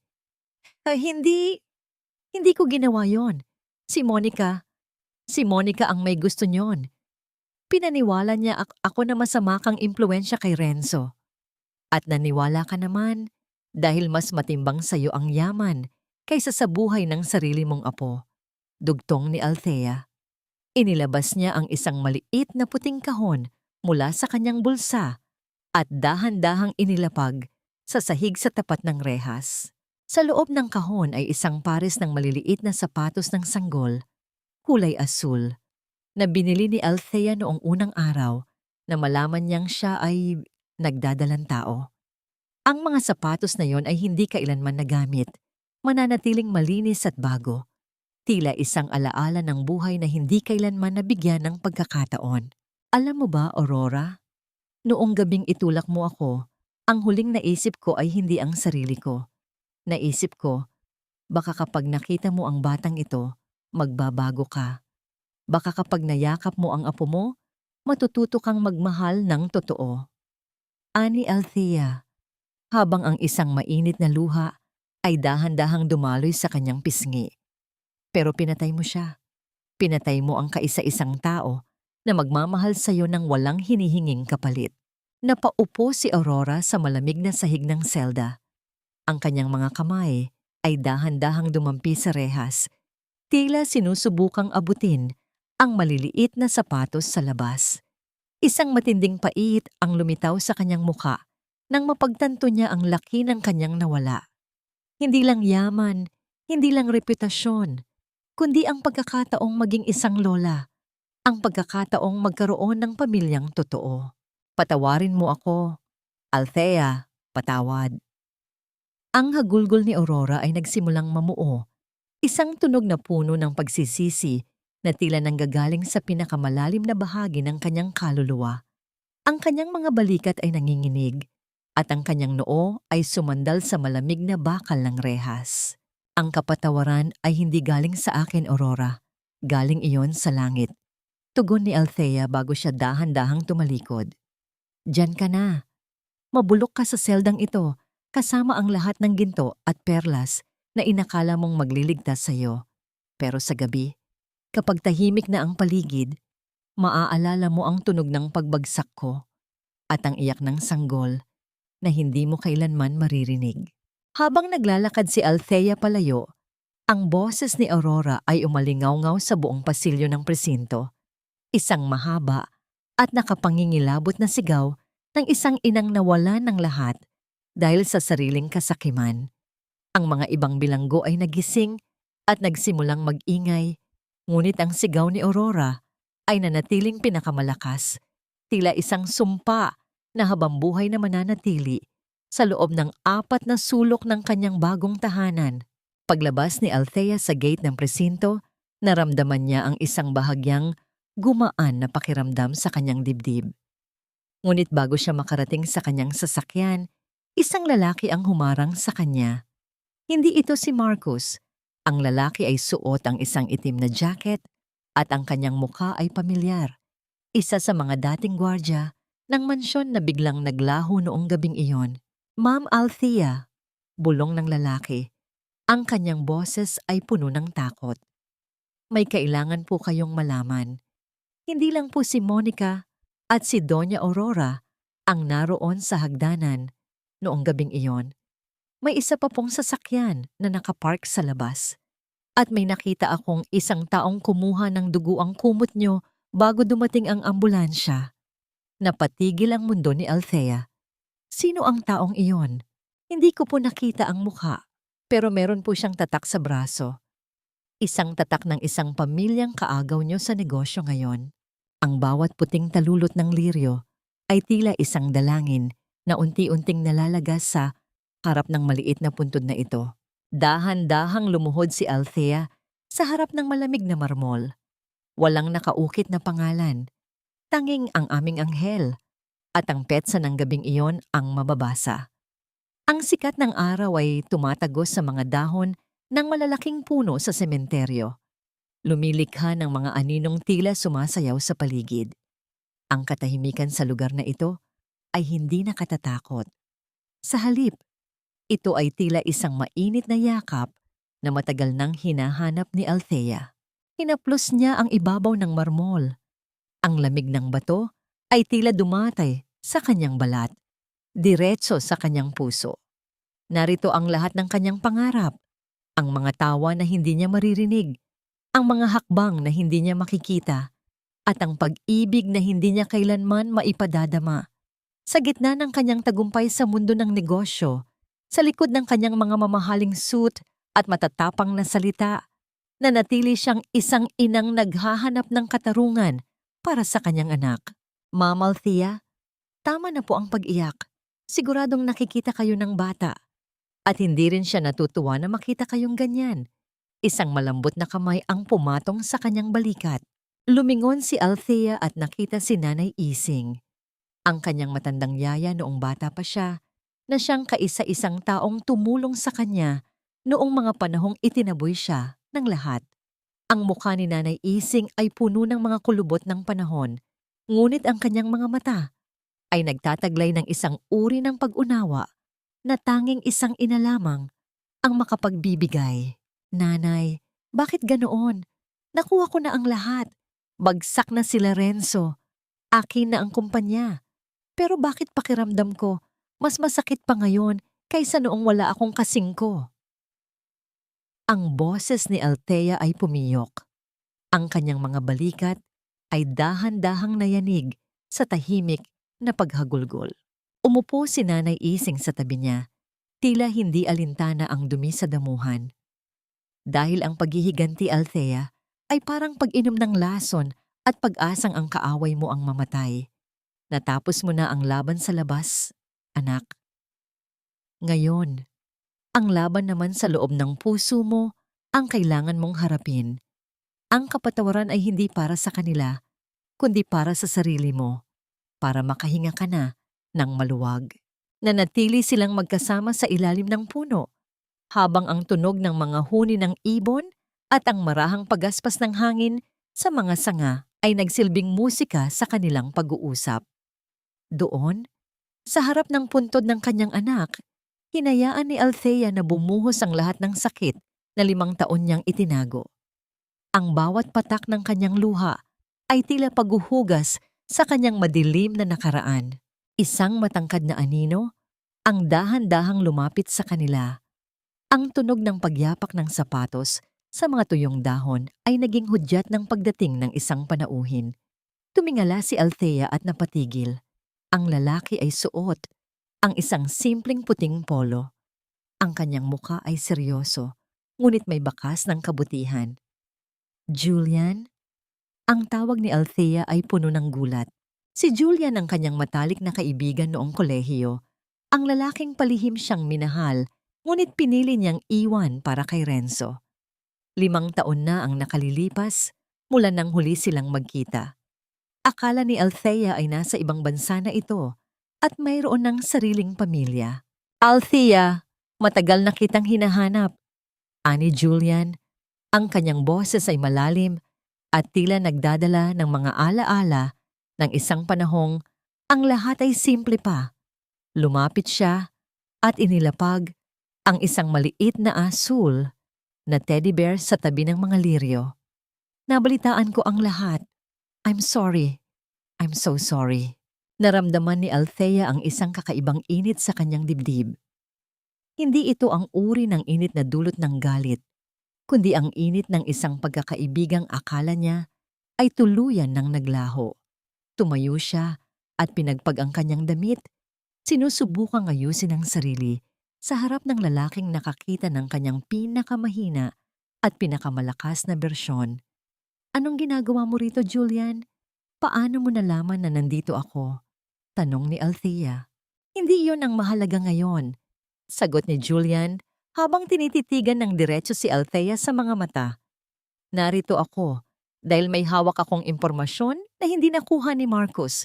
Ang taong nakita ng gwardya mo noong gabing iyon. Ang taong kumuha ng duguang kumot. Hindi siya basta-bastang kalaban sa negosyo. Huminto si Julian at dahan-dahang inilabas ang isang lumang litrato mula sa kanyang pitaka. Ipinakita niya ito kay Althea. Ang larawan ay nagpapakita ng isang lalaking may tatak sa braso, isang pamilyar na simbolo ng isang lawin na nakadapo sa isang espada. Ito ang tatak ng pamilyang Villaluna, ang pamilyang matagal ng kaalitan ng mga Navarro. Ngunit ang hindi alam ni Renzo, ang sarili niyang ama, ang tatay ni Renzo, na akala ng lahat ay namatay sa aksidente, ay buhay pa, Althea. At siya ang nagmaniobra sa lahat para bumagsak ang sarili niyang kumpanya dahil sa galit niya kay Aurora. Naramdaman ni Althea ang pag-ikot ng paligid. Ang bawat sikretong nabubunyag ay tila isang bagong bitag na mas malaki kaysa sa kanyang inaakala. Sino nga ba ang tunay na kalaban? At sa muling paglitaw ni Julian, ito ba ang simula ng kanyang paghilom o isa lamang itong bagong yugto ng isang mas madilim na digmaan?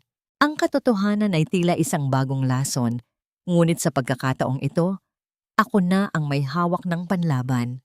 Malamig ang hangin sa loob ng lumang mansyon sa labas ng lungsod kung saan dinala ni Julian si Althea. Ang amoy ng lumang kahoy at alikabok ay humahalo sa bango ng mga tuyong dahon sa paligid. Sa gitna ng malawak na sala, nakaupo ang isang matandang lalaki sa isang wheelchair. Bagaman maputi na ang buhok nito at puno ng gatla ang mukha, ang kanyang mga mata ay nagtataglay ng talas na pamilyar kay Althea. Alberto Navarro. Ang bulong ni Althea ay halos hindi marinig. Ang lalaking akala ng lahat ay namatay sa isang malagim na aksidente sa dagat 10 taon na. Ang nakalilipas ay buhay na buhay sa kanyang harap. Ang ama ni Renzo, ang tunay na nagtatag ng Navarro Holdings, ay nagmamasid lamang sa dilim habang nagkakagulo ang kanyang pamilya. Althea. Ang boses ni Alberto ay paos ngunit may awtoridad. Salamat sa pagdating. Alam kong marami kang tanong, pero gusto ko munang magpasalamat sa iyo. Ikaw ang gumawa ng bagay na hindi ko kayang gawin. Ang gibain ng kasamaan ni Aurora mula sa loob. Napatitig si Althea sa matanda. Naramdaman niya ang isang matinding pagkalito. Kayo ba? Kayo ba ang benefactor na palihim na nag-aayos ng mga butas sa kumpanya noon? Kayo ba ang tumulong sa akin nang hindi ko alam? Tumango si Alberto. Ang kanyang mga kamay ay dahan-dahang humawak sa gilid ng kanyang wheelchair. Nakita ko ang sakripisyo mo, anak. Nakita ko kung paano ka tinaboy at minaliit ng sarili kong dugo. Ginamit ko ang pamilyang Villaluna para protektahan ang mga assets mo. Ang dugo ang kumot mo noong gabing iyon?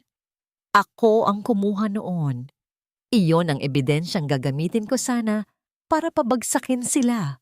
Ngunit naunahan mo ako. Inalok ni Alberto si Althea na pamunuan ng muling pagbangon ng Navarro Holdings sa ilalim ng bagong pangalan. Ngunit dahan-dahang umiling si Althea.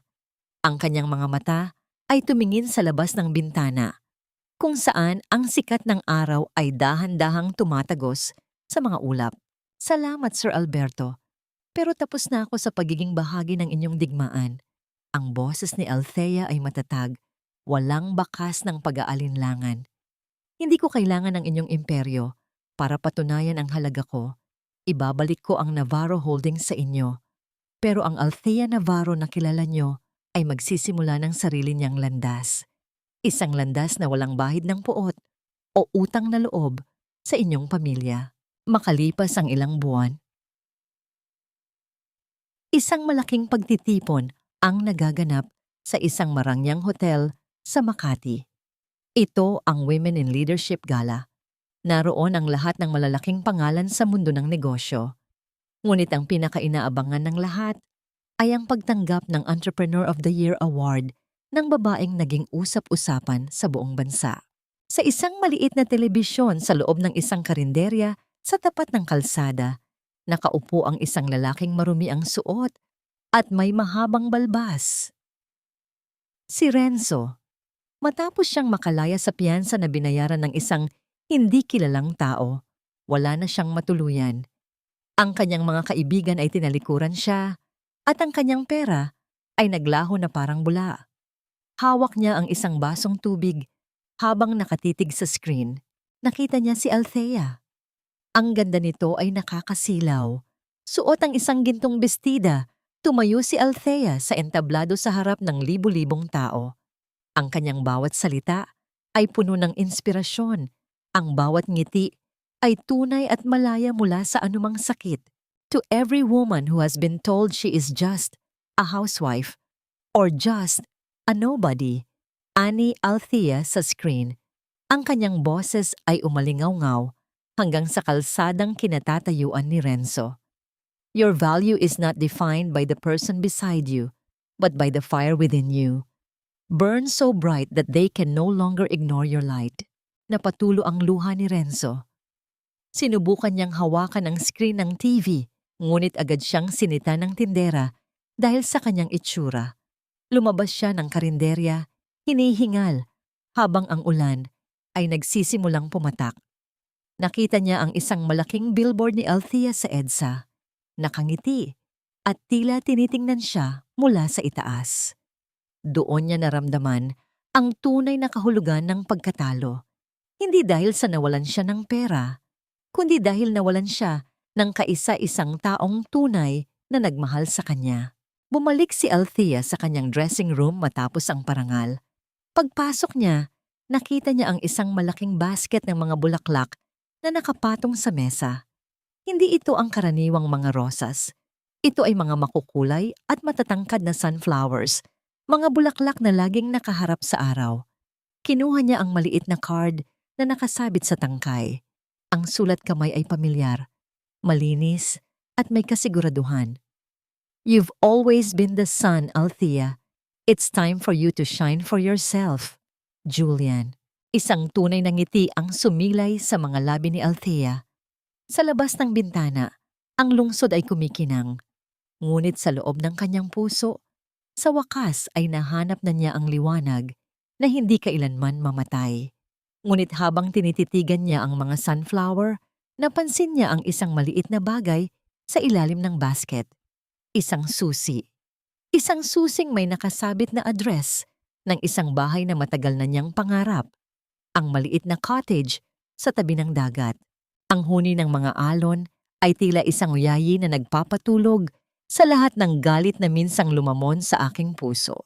Nakatayo si Althea sa beranda ng isang maliit na cottage sa tabi ng dagat sa Batangas. Ang hangin ay may dalang alat at bango ng kalikasan, malayo sa mausok at madilim na atmosfera ng mansyon ng mga Navarro. Wala siyang suot na mamahaling hiyas, taming isang puting cotton na bestida na malayang sumasayaw sa ihip ng hangin. Ang kanyang maikling buhok ay bahagyang gulo, ngunit ang kanyang mga mata ay nagtataglay ng isang uri ng ningning na hindi kayang bilhin ng kahit anong diamante, ang ningning ng kapayapaan. Pinanood niya ang dahan-dahang paglubog ng araw sa abot-tanaw. Ang langit ay nagmistulang isang malaking canvas na pinintahan ng kulay kahel, lila at ginto. Sa bawat paghampas ng alon sa pampang, nararamdaman ni Althea na unti-unting hinuhugasan ng dagat ang mga alaala ng sakit, ang tunog ng pagbagsak sa hagdan, at ang lamig ng selda kung saan niya huling nakita ang kanyang mga kaaway.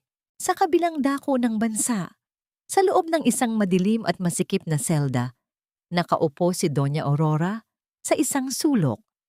Ang kanyang mga kamay na dati ay tanging pilak at ginto lamang ang hinahawakan ay ngayon ay nanginginig, habang pilit na itinataboy ang mga langaw sa kanyang harap. Ang tanging naririnig niya ay ang mga sigaw ng ibang bilanggo at ang matinis na tunog ng bakal na pintong isinasara. Wala na ang kanyang dangal, wala na ang kanyang yaman. Ang tanging naiwan sa kanya ay ang anino ng kanyang sariling kasamaan na habambuhay na magbabantay sa kanya. Si Renzo naman ay naglalakad sa ilalim ng ulan sa isang mataong palengke. Bit-bit ang isang karton ng mga paninda na sinusubukan niyang ibenta para lamang may makain sa hapunan. Nakita niya ang isang pamilyang masayang kumakain sa isang tabi. Isang asawang lalaki na pinupunasan ang pawis ng kanyang asawa habang karga ang kanilang anak. Napatigil si Renzo. Ang kanyang puso ay tila pinipiga ng pagsisisi. Naalala niya ang bawat pagkakataong binalewala niya si Althea. Ang bawat pagkakataong mas pinili niya ang luho kaysa sa pagmamahal. Ngayon, sa gitna ng karamihan, siya ang pinakamahal na pulubi. Isang taong may nakaraan pero walang kinabukasan. Nabalik ang diwa ni Althea nang marinig niya ang tunog ng mga yabag sa buhanginan. Hindi niya kailangang lumingon para malaman kung sino ito. Ang amoy ng pamilyar na cologne at ang banayad na presensya nito ay sapat na para bigyan siya ng ngiti. Ang ganda ng sunset, di ba? Ani Julian habang tumatayo sa tabi ni Althea. Hindi siya humawak, hindi siya lumapit ng labis. Nirerespeto niya ang espasyong matagal na panahong ipinagkait kay Althea. "Oh, Julian, napakaganda," sagot ni Althea. "Dito, pakiramdam ko ay tao ulit ako. Hindi strategist, hindi CEO, hindi biktima. Si Althea lang. Yun naman ang gusto ko para sa'yo." Tugon ni Julian, ang kanyang boses ay puno ng katapatan. "Gusto kong makita mo na ang mundo ay hindi lang puro digmaan at paghihiganti. Mayroon ding mga simpleng sandali na puno ng kahulugan." Dahan-dahang itinaas ni Althea ang kanyang kamay at hinayaan ang hangin na dumaan sa kanyang mga daliri. "Patawad, Julian. Sa lahat ng panahong hindi ko nakita ang halaga mo dahil nabulag ako sa maling pag-ibig." "Huwag mong hingin ang patawad ko, Althea. Ang mahalaga ay nandito ka na ngayon. Ang nakaraan ay tila isang bagyong dumaan. Iniwan man tayong basa at giniginaw. Itinuro naman nito sa atin kung paano bumuo ng mas matatag na masisilungan." Tumingin si Althea kay Julian. Sa gitna ng dapit hapon, nakita niya ang isang bagong simula. Hindi isang simula na nakasandal sa ibang tao, kundi isang simula kung saan siya ang may hawak ng timon ng kanyang sariling buhay. Dahan-dahang ipinatong ni Julian ang kanyang kamay sa ibabaw ng kamay ni Althea na nakahawak sa rehas ng beranda. Ang init ng kanyang palad ay tila isang pangako. Isang pangakong hindi na siya muling mag-iisa sa gitna ng unos. "Handa ka na bang pumasok?" Inihanda ni Nanay Ising ang paborito mong tsa. Aya ni Julian, tumango si Althea. Sa huling pagkakataon, lumingon siya sa dagat. Ang araw ay tuluyan ng naglaho, ngunit ang mga bituin ay nagsisimula nang magparamdam sa madilim na langit. Ang kanyang puso ay wala ng puwang para sa poot kay Renzo o Aurora. Pinili niyang maging malaya. Pinili niyang maging masaya. Habang naglalakad sila, papasok sa loob ng cottage, ang tunog ng kanilang mga tawa ay humalo sa himig ng gabi. Ang Althea na minsang itinapon at tinapakan ay tuluyan ng naglaho. At sa kanyang lugar ay isinilang ang isang babaeng kasing tatag ng bato at kasing liwanag ng umaga. Ngunit sa gitna ng kanilang katahimikan, isang huling tawag ang pumasok sa telepono ni Althea na naiwan sa loob. Isang unregistered number. Pinindot ni Althea ang answer button. "Althea, patawad." Ang boses ni Renzo ay nanginginig. Bago ito naputol ang tunog ng isang malakas na pagbagsak ng ulan sa kabilang linya. Tiningnan ni Althea ang screen, pagkatapos ay dahan-dahang pinatay ang tawag at tuluyang binura ang numero. Wala nang salitang kailangan pang sabihin.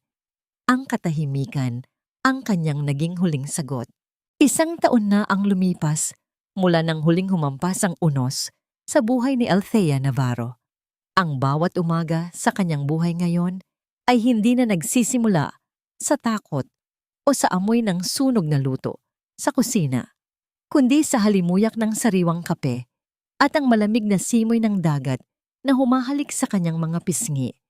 Ang kanyang maikling buhok ay bahagyang humaba na, tila sumasabay sa paghaba ng kanyang pasensya at pag-unawa sa sarili niyang kapalaran. Sa kanyang harap, sa ibabaw ng lumang kahoy na mesa, ay nakapatong ang isang pahayagan. Sa isang maliit na bahagi ng balita, nabanggit ang pagkakabasura ng huling apela ni Renzo at Aurora Navarro. Mananatili sila sa loob ng mahabang panahon. Ngunit sa pagkakataong ito, hindi naramdaman ni Althea ang dating kislap ng galit sa kanyang dibdib. Wala na ang pait, wala na ang pagnanais na makitang mabuwal ang kanyang mga kaaway. Ang lahat ng yon ay napalitan na ng isang malalim at payapang katahimikan. Napagtanto ni Althea na ang tunay na kapatawaran ay hindi ang pagsabing tama ang ginawa ng iba sa iyo. Ang tunay na pagpapatawad ay ang pagpili na huwag nang bitbitin ang bigat ng kanilang kasalanan sa iyong paglalakad. Pinatawad na niya ang kanyang sarili sa pananatili ng matagal sa isang relasyong unti-unti siyang pinapatay. Pinatawad na niya ang tadhana sa pagkuha sa kanyang anak dahil alam niyang ang munting anghel na iyon ang naging mitya upang mahanap niya ang kanyang tunay na lakas. Mula sa kanyang kinaroroonan, nakita niya si Julian na naglalakad sa pampang, may bitbit na mga sariwang prutas at nakangiti sa kanya mula sa malayo. Ang kanilang pagsasama ay hindi mabilis o mapusok. Ito ay parang agos ng tubig, mabagal, banayad at nagbibigay ng buhay. Sa piling ni Julian, natutunan ni Althea na ang pag-ibig ay hindi dapat maging isang tanikala, kundi isang pakpak na tutulong sa iyo upang mas mataas na lumipad. Itinatag ni Althea ang The Phoenix Foundation, isang organisasyong tumutulong sa mga kababaihang biktima ng pang-aabuso at kawalan ng katarungan. Ang kanyang tagumpay ay hindi na sinusukat sa dami ng assets ng Navarro Holdings, kundi sa dami ng mga babaeng muling nakakatayo at nakakahanap ng kanilang boses dahil sa kanyang gabay. Ang kanyang buhay ay naging isang buhay na patotoo, na ang bawat pagbagsak ay simula lamang ng isang mas mataas na paglipad. Hinawakan ni Althea ang kanyang leeg, kung saan nakasabit ang isang maliit na medalyon. Sa loob nito ay ang larawan ng isang ulap at isang araw, isang paalala na kahit gaano kadilim ang kalangitan, ang liwanag ay laging naroon, naghihintay lamang ng tamang sandali upang muling sumilay. Ang aral na iniwan ng kanyang kwento sa bawat pusong nakikinig ay simple ngunit makapangyarihan. Ang iyong halaga ay hindi nanggagaling sa kung paano ka tinatrato ng ibang tao, kundi sa kung paano mo pinahahalagahan ang sarili mong dangal. Huwag matakot na iwan ang dilim dahil sa bawat pagsara ng isang pinto ng pighati, may isang malawak na abot-tanaw ng pag-asa na naghihintay. Dahan-dahang tumayo si Althea at naglakad patungo sa dalampasigan para salubungin si Julian. Ang bawat hakbang niya sa malambot na buhangin ay hindi na nagiiwan ng bakas ng dusa, kundi mga marka ng isang babaeng malaya, matatag at buo. Ang reyna ay wala na sa likod ng anino. Siya na ngayon ang mismong liwanag na nagbibigay ng init sa sarili niyang mundo.